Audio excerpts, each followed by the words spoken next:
See the way Dunamis works. If I'm coming for a meeting, for example, if I pray for 10 hours, I would have prayed through. Because I have prayed through, if I see deafness, I can command it to open. Because I have prayed through, if I'm talking, people will fall down.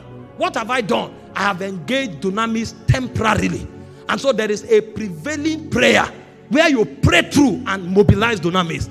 But if you want Dunamis to become a natural operation in your life, you must pray consistently. Praying consistently is different from praying through. So the kind of prayer we are talking about for the last day is not to pray through. If my son is sick, I can pray through and address that sickness. If there is a challenge with my business, I can pray through and address that business. But if I am always waiting to correct things, I will spend my whole life correcting what the devil is destroying. And so the best way to live life, instead of correcting, is to live in a realm where they don't happen. And so a man who prays through corrects the problem. But a man who lives praying stops the problem from happening. So I don't waste my time correcting things. Things don't go wrong around my ecosystem. That's what prayer life does in the last day. And this is why prayer becomes a weapon. There is somebody who is about to be attacked by demons. He prays through and addresses it. There is somebody who is about to be attacked with sickness. He prays through and addresses it. But there is somebody else that demons tell themselves, don't go there. If you go there, you'll be in trouble. Because of what he carries. Even when he's unconscious, power is moving. Did you not read about Jesus? When the woman with the issue of blood came, Jesus was not aware. But he is a man of prayer. And so when the woman touched him, virtue flowed out of him. That was when Jesus discovered that virtue had left him. And he turned and said, who touched me?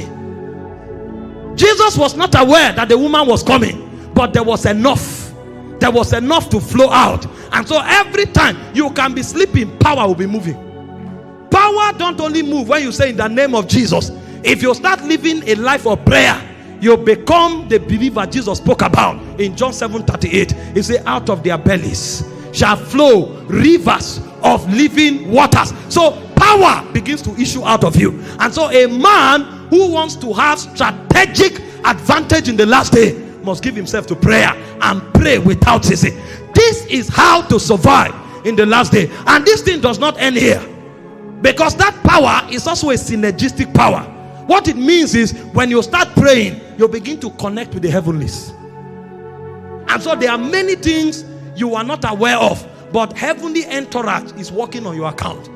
Did you not read about Daniel? After he fasted and prayed for 21 days, the Bible said Gabriel appeared to him and he said, I was made to fly swiftly, to come and give you skill and understanding. And so the prayer Daniel was praying, even though he was not aware, was mobilizing something in the heavenlies. And so Revelation chapter 5 verse 8, it said the prayers of the saints, they ascend to heaven as odors, and they are stored in golden vials. And so when a man is praying, he's creating a spiritual account in the heavens. That's why things cannot happen to that man. That man may be on his way going to school, and God is telling him, go and invest in gold.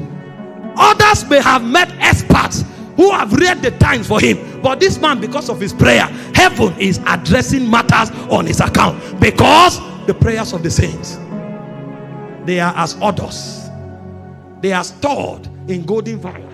And so if you want to have an advantage in the last day, prayer is not something you pray because they called for prayer. Prayer is how you breathe. Prayer is how you live. And you will notice that the greatest attack on the believer in the last day is either in the area of purity or intimacy. Because the devil knows if you build intimacy through prayer, you become like Mount Zion that cannot be moved. And so when church encourages you to pray, it's an advantage. Don't wait to be motivated to pray. If you have the opportunity to pray, embrace it, catch it, and treasure it. Because there are many battles around your destiny that you are not aware of. Did you not read in Psalm 91 from verse 1? It says, him that dwelleth in the secret place of the Most High shall abide under the shadow of the Almighty. He shall say of his God, you are my refuge and my fortress, my God in whom I shall trust. He said, you are my shield and my buckler.